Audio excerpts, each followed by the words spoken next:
வணக்கம். அகஸ்தியர் கூடம் ட்ரெக்கிங் ரொம்ப மிஸ்டீரியஸான இந்த ட்ரெக்கை top to bottom break down பண்ண போறோம். இதுக்கப்புறம் இந்த வீடியோ பார்த்துட்டு யார் வேணாலும் எப்போ வேணாலும் இந்த ட்ரெக்கை இனிதே தொடங்கலாம். First thing is to register online. tvmwildlife.com அப்படிங்கிற வெப்சைட்ல போயிட்டு ஒரு அக்கௌண்ட் கிரியேட் பண்றோம். மேண்டட்ரியான இன்ஃபர்மேஷன் என்னன்னு பார்த்தோம்னா 5 பேர் தான் மினிமமா ஒரு செட் ஆஃப் குரூப்ல நம்ம ரிஜிஸ்டர் பண்ண முடியும். எந்த மந்த்ல எந்த டேட் அவைலபிலிட்டி இருக்குங்கிற ஸ்லாட் வரைக்கும் நமக்கு தெரியும். அந்த ஸ்லாட்ல நம்ம புக் பண்ணிக்கலாம். ஒரு பர்சனுக்கு 4000 ரூபாய். ட்ரெக் பண்ணிக்கிறக்க அன்னைக்கு டேட்ல 8:30 AM முன்னாடி நம்ம ரிப்போர்ட்டிங் பண்ணிருக்கணும் ஃபாரஸ்ட் ஆஃபீஸ்ல. ட்ரிவாண்ட்ரம் சென்ட்ரல் ஸ்டேஷன்ஸ் ஆப்போசிட்லேயே பஸ் சர்வீசஸ் அவைலபிலிட்டி இருக்கு. 5 o'clock இந்த மார்னிங் ஒரு பஸ் இருக்கு. அது நேராக போனக்காடு வில்லேஜ்க்கே நம்ம போயிடும். உங்களோட பிரேக்ஃபாஸ்ட் அங்கே முடிச்சுட்டு லஞ்ச் நீங்கள் பேக் பண்ணிட்டு ஃபாரஸ்ட் ஆஃபீஸ்க்கு நீங்கள் 2 kilometers டிஸ்டன்ஸ் இருக்கு. அந்த ரிப்போர்ட்டிங் பண்ணதுக்கு அப்புறம் ஆதார் ஒரிஜினல் கண்டிப்பாக கேட்பாங்க.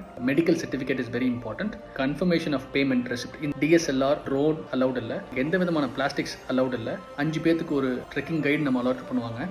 ஃபர்ஸ்ட் டே வந்து 16 kilometers ட்ரெக் இருக்கும். அதிரமலா பேஸ் கேம்ப் 4 மணிக்கு போய் சேர்ந்துருவோம். 7:30க்கு நம்ம கொடுத்துருவாங்க. டின்னர் வந்து சாப்பிட்டுட்டு நம்ம பெட் ஸ்பேஸ் கொடுங்க ரெஸ்ட் எடுத்துக்கலாம். Second day trek. வாஷ்ரூம் வந்து மென்க்கு தனியா உமனுக்கு தனியா இருக்கும். ரிஃப்ரெஷ் ஆயிட்டு பிரேக்ஃபாஸ்ட் முடிச்சுட்டு காலையில 7 மணிக்கு நம்ம ட்ரெக் பண்ண தயாரா இருக்கணும். 6 kilometer trek to reach to the top. 12 மணி 12:30 டாப்ல அலோவ் பண்ணுவாங்க. டிலே பண்ணிட்டோம் அப்படின்னா we have to forcefully come back, get settled down base கேம்ப்ல டின்னர் சாப்பிட்டுட்டு ரெஸ்ட் எடுத்துக்கணும். 3வது நாள் காலையில 7 மணிக்கு நம்ம ட்ரெக் ஸ்டார்ட் பண்ணிட்டு போனக்காடு ஃபாரஸ்ட் ரேஞ்சுக்கு நம்ம வந்துருவோம். உடல் ஆரோக்கியம் மிக அவசியம். இந்த மிஸ்ட்ரியை பிரேக் டவுன் பண்ணியாச்சு. யார் வேணா எப்போ வேணா அகஸ்தியர் மலைக்கு பயணிக்கலாம், ட்ரெக் பண்ணிக்கலாம்.